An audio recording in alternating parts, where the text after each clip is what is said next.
ठग और साधु की कहानी। गांव के बाहरी इलाके में एक घना जंगल था, जिसके एक कोने में महादेव बाबा की कुटिया स्थित थी। बाबा को अपनी तपस्या और गहरी आध्यात्मिकता के लिए जाना जाता था। लोग दूर दूर से उनके पास आते, उनकी शिक्षाओं को सुनते और उनके आशीर्वाद से अपनी समस्याओं का हल पाते।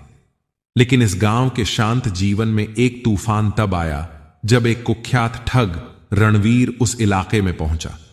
रणवीर अपने शातिर दिमाग और निर्दयी स्वभाव के लिए जाना जाता था। उसने अपने जीवन में न जाने कितने मासूमों को ठगा था। उसकी नजरें अब महादेव बाबा की कुटिया पर टिकी थीं, जहां उसे सुनने में आया था कि बाबा के पास भक्तों द्वारा चढ़ाए गए बहुमूल्य गहने और रत्न हैं। रणवीर ने बाबा की कुटिया का पूरा मुआयना किया। उसने देखा कि बाबा हर सुबह ध्यान करते हैं और उनके भक्त उनके चरणों में बहुमूल्य चीजें अर्पित करते हैं। उसने सोचा, यह साधु तो सीधा सादा लगता है, इसे ठगना आसान होगा। बस कुछ दिन इसे अपनी झूठी कहानी सुनानी होगी, फिर इसका सारा धन मेरा होगा।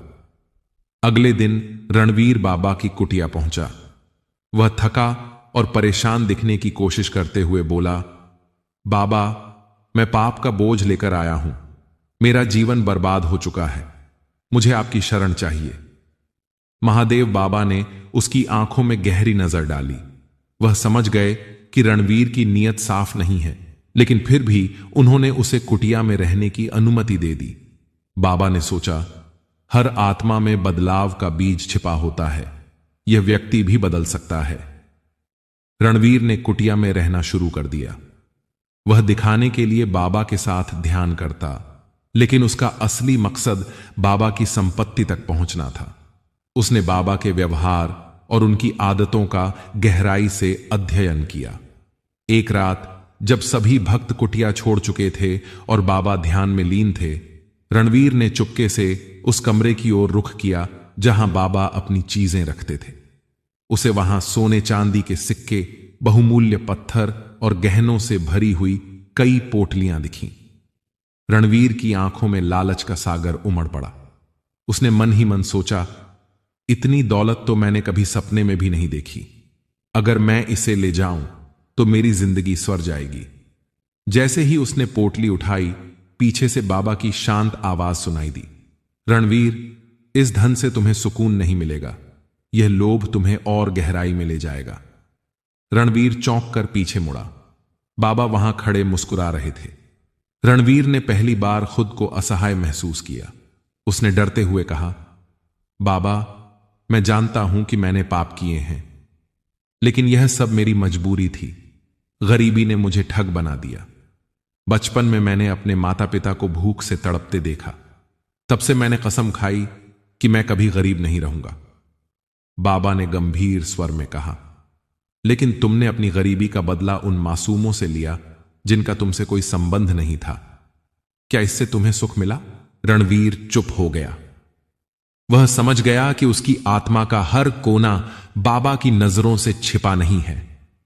अगले दिन बाबा ने रणवीर से कहा, अगर तुम अपने जीवन को बदलना चाहते हो तो तुम्हें अपने भीतर छिपे अंधकार का सामना करना होगा।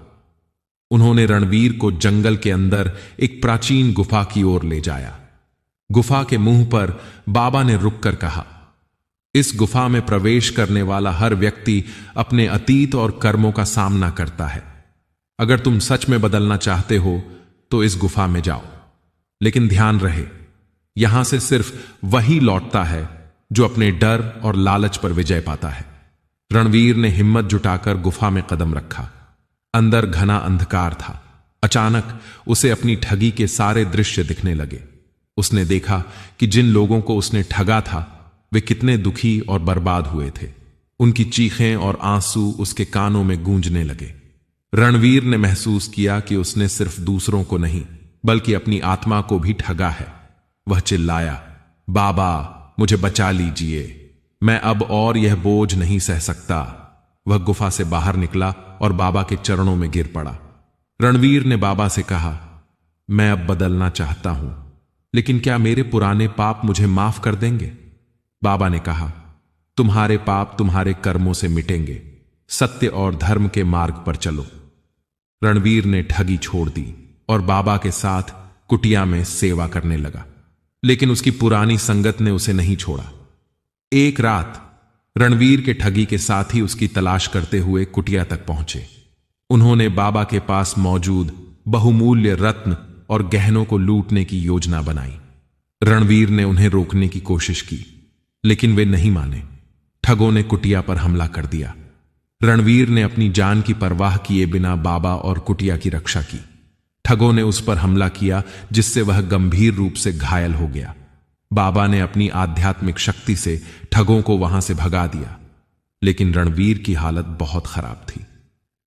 रणवीर ने अंतिम सांस लेते हुए कहा, बाबा, मैंने अपनी गलतियों का प्रायश्चित कर लिया। अब मैं सुकून से जा सकता हूं। रणवीर के बलिदान ने बाबा को भी भावुक कर दिया। उन्होंने कहा, यह ठग अपने कर्मों से एक साधु बन गया। यह साबित करता है कि हर आत्मा में प्रकाश छिपा होता है, बस उसे जगाने की जरूरत है। बाबा ने रणवीर की स्मृति में एक छोटा आश्रम बनवाया, जहां लोगों को सत्य और धर्म का मार्ग सिखाया जाता था। रणवीर का बलिदान एक प्रेरणा बन गया। दोस्तों, रणवीर की कहानी हमें यह सिखाती है कि कोई भी व्यक्ति, चाहे वह कितना भी गहरा पाप कर चुका हो, अपने कर्मों को सुधार सकता है। बदलाव की शुरुआत हमारे भीतर से होती है, और अगर हम अपने अंदर की गलतियों को पहचानें और उन्हें सुधारने की कोशिश करें, तो हम सच्चे रास्ते पर चल सकते हैं। महादेव बाबा ने हमें यह सिखाया कि हर इंसान के भीतर अच्छाई का बीज छिपा होता है। हमें अपनी गलती को स्वीकार कर उसे सुधारने का प्रयास करना चाहिए।